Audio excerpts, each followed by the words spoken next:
একটা cartoon magazine কিভাবে বিশ্বজুড়ে এত আলোচিত হতে পারে?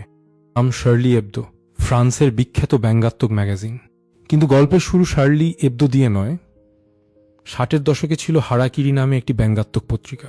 1970 সালে চার্লস দে গল মারা যাওয়ার পর বিতর্কিত হেডলাইনের কারণে হারাকিরি হেবদো নিষিদ্ধ হয়। পরে এটি নতুন নামে ফিরে আসে, চার্লি হেবদো। হেবদো এসেছে হেবদোমা দায়রে থেকে, যার অর্থ উইকলি বা সাপ্তাহিক।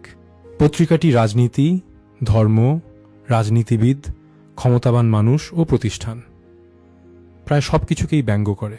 কিন্তু প্রফেট মুহাম্মাদের কার্টুন প্রকাশের কারণে তীব্র প্রতিক্রিয়া তৈরি হয়। 2011 সালে অফিসে ফায়ার বম্বিং হয়। 2015 সালের 7 জানুয়ারি ইয়ারি সশস্ত্র হামলায় 12 জন নিহত হন। তাদের মধ্যে ছিলেন কয়েকজন কার্টুনিস্ট। প্রশ্ন হলো, একটা ছবি কেন এত বড় বিতর্কে শুরু করতে পারে? কার্টুন কি সত্যিই এত শক্তিশালী?